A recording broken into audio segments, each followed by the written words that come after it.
right, so Aaron, how you doing, buddy? What's going on, Steve? Always a pleasure to catch up with you. Pleasure to have you here, man. Pleasure to have you here. Great project we got going on here. So tell me a little about what I'm looking at here. All right. Got ICF foundation. You can see some of the details we've got going on below grade there. Wood frame above, obviously zip, R9 in this case. 2 monoslope 512 roofs. And we've got some cool details inside. I'll show you when we get there. All right, let's take a walk around here and we can talk about some of these details specifically. I see we have a few materials here, so we can jump on there and talk about these. So, you want to start bottom up? Or? Yeah, let's start bottom up. So, okay. This is Nudura, I believe, right? This is Nudura. It's their XR35 block. It comes flat packed. Their standard block, 18 inches tall, 8 feet long. Get the site, open it up. Nominal 4 inches of foam outboard, nominal 4 inches of foam inboard. Fully reversible block, so it doesn't matter what way you lock it together. Oh, wow. Webs yeah, I noticed some of them are upside down. Yeah, well, they come, anyways, we'll get into that. They come stacked both ways, but webs are there for your rebar.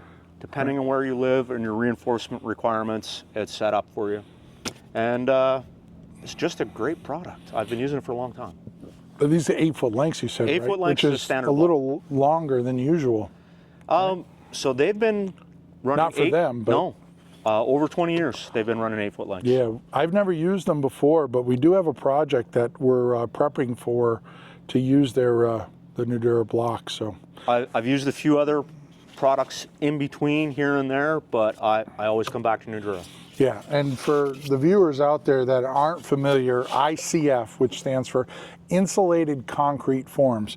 Basically, the formwork is the rigid insulation. It's on both sides with a concrete cavity inside. So the arguable benefit here is that once installed, it's already insulated, as well as you probably use upwards of about 40% less concrete in this system. You use a little more reinforcing because we have to make up for those losses, but it's pretty much negligible, you know, the amount of reinforcing versus what we would put in a normal wall anyway.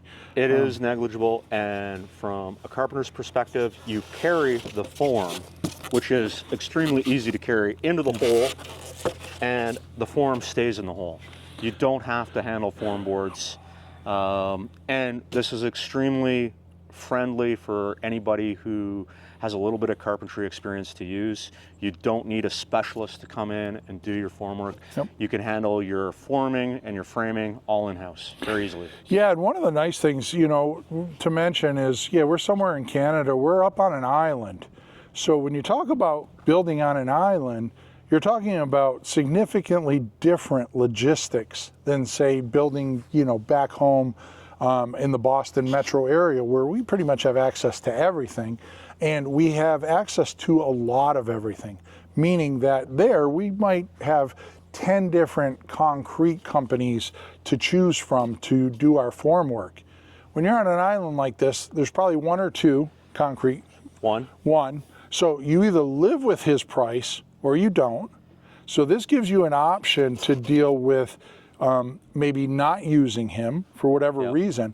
But the other thing about this is, if you were doing a very remote site where you might not even be able to get a concrete truck to, I mean, we have some challenging hills and stuff here, but you know, being able to pump it in from a distance, but not getting that form truck in to bring all of their forms down, this is really good. We did a addition in the Boston area for that very reason. We couldn't get around the back very easily to this one house, very tight lot. And the contractor said, you know what, we'll just get back there with a little mini excavator and we'll do an ICF. It was a small addition, so he said, I'll do the foundation work myself. Yeah. And for the same reasons. So that brings us up basically to the wood frame.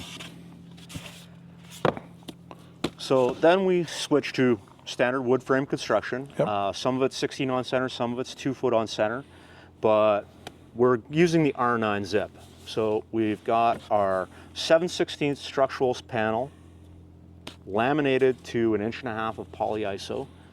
So we're managing for water, we're managing for air, we've got continuous exterior insulation, and I only got to go around the house once. Right, right. And you know, I one of the kind of my pet peeves or critiques to the building industry is when somebody looks at a panel like this, it's very easy for them to focus on one thing, like Steve, oh, it does this, or you can't do that, but when I look at this panel, it's not about what it is doing, it's what is it encompassing in what it does, right? So you spoke about it.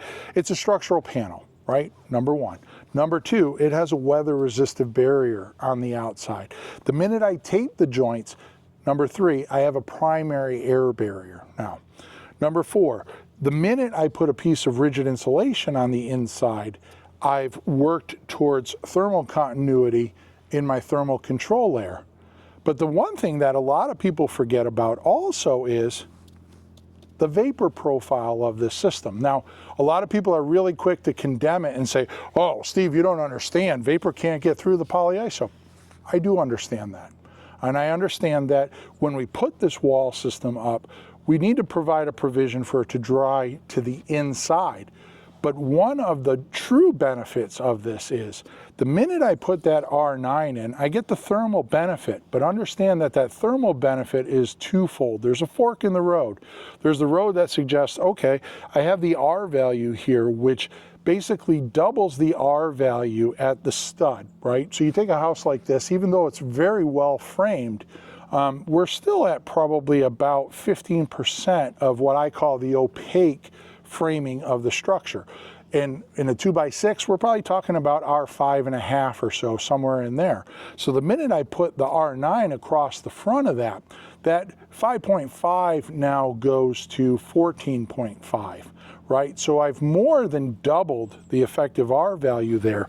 But understand from a vapor provision, the minute I put the R9 in there, I've moved that first condensing surface from the inside of my sheathing to the inside of the foam.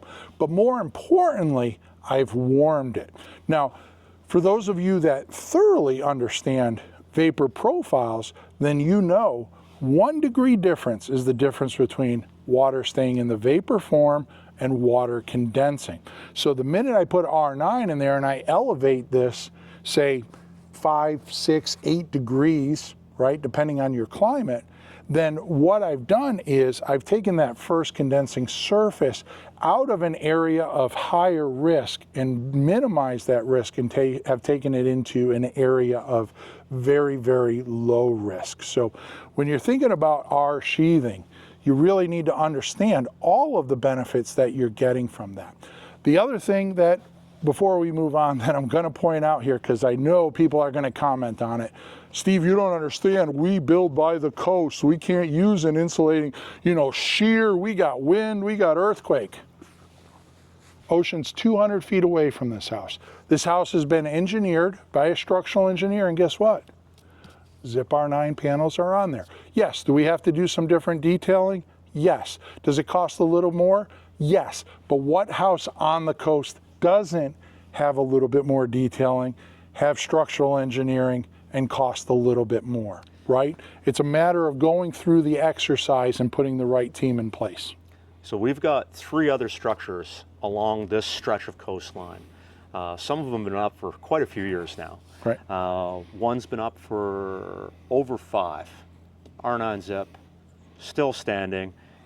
Experience winds well in excess of 100 miles an hour. I don't know specifically, but more than 160 kilometers an hour, definitely. And they're still standing. Right. No racking, no visible signs of distress. This can work if you detail it right. Yeah. So, all right, let's press on. Look at a few more details here. I was immediately impressed, Aaron, when I walked around the house and I saw the use of the Delta MS mat. We've used it a couple times on projects. I can't say we use it on every project, but a lot of times you just get builders that have their opinions. For those of you not familiar, the Delta MS mat is a dimple mat, and it provides water mitigation to allow water to drain out the backside there, and then of course the T-bar. But you also use it for another reason. So, and I'll show all the layers when we get down around front. But number one is obviously managed for water, but a secondary purpose is as a protection board. Now, as you can see, some of the aggregate against the building is a little larger than what you might see in the Boston area. Yeah, this kind of stuff might put a little dent in the wall. Well, I'm not as concerned about the foam as I'm concerned about what's behind the Delta MS. Okay. And that's my WP peel and stick. Yep. So I have my Dura waterproofing membrane, which, I mean, ICF is great, but in itself, it's not actually waterproof. And any water that does happen to come down and challenge this building, I want to keep it down, out, and away. Yeah. So membrane, I protect the membrane, I take the pressure off the membrane with the dimple mat, and we take it eventually to daylight.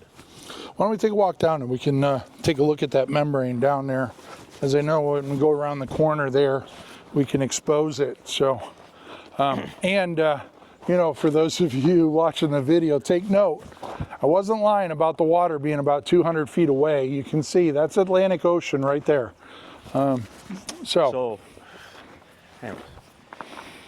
So this is sort of a filler project for anybody because it's easy access and you just got to grab a caulking gun.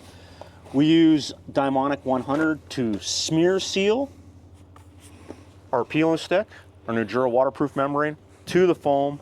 Then we'll come along afterwards and install that Delta Flash, which is essentially a termination bar. And the termination bar just protects any debris from getting down into the dimple mat and clogging it up. There's no sense in putting something like Delta MS on and only doing half of it. You've got to do it all, or why bother doing it at all? Yeah, and we have salamander windows and doors. Salamander windows and doors. We can open them up later in a different video. We'll do a walk around the inside, but I mean, they look really good. I'm familiar with them. We've never used them. We've operated the door. It looks really good. It's my first time with salamander as well, so. Yeah, and I know we have a great detail there, but we'll talk about that on the inside there. But anyways, why don't we can head around the front. We'll shoot, we'll take a walk inside. We'll shoot another video and we'll talk about all the details inside. So we got some cool stuff happening in there. There is. That I noticed, but yeah. I mean, who doesn't want to come to work every day when that's your view? Most of these trees that are still left, except for the very young ones, will probably blow down this winter. Because now that they don't have that buffering effect, because this has been cleared out, they're going to fold. Yeah. So the view will be actually more spectacular As time goes. Yeah. Yeah, I noticed that along the street side there when a bunch of the driveways were cut in. There's a bunch of trees. These are all very, very shallow rooted systems that are sitting on rocky cliffs, and it doesn't take much to blow these things over. No. Well, there's a great example on your way out there. Yeah. So anyways, Aaron, thank you. Absolute pleasure. I'm glad you could come visit me on my job site. I know. It's amazing. But we're going to jump inside. We're going to shoot some more videos here, so stay tuned for those. You know the deal. If you are not a subscriber, smash that subscribe button. Tell all your friends this is the place to come and learn about building. And if you are a subscriber, thank you very much. I appreciate you joining in on the discussion. If you want to leave a comment there, all I ask is you be respectful, and I'll give you a very respectful response when I can get to it. So it's a discussion. It's never a lecture. So you know it. I'm Steve Basic Architect. Until next time, long live our buildings. I'm Aaron Jones, and it's always an amazing learning opportunity.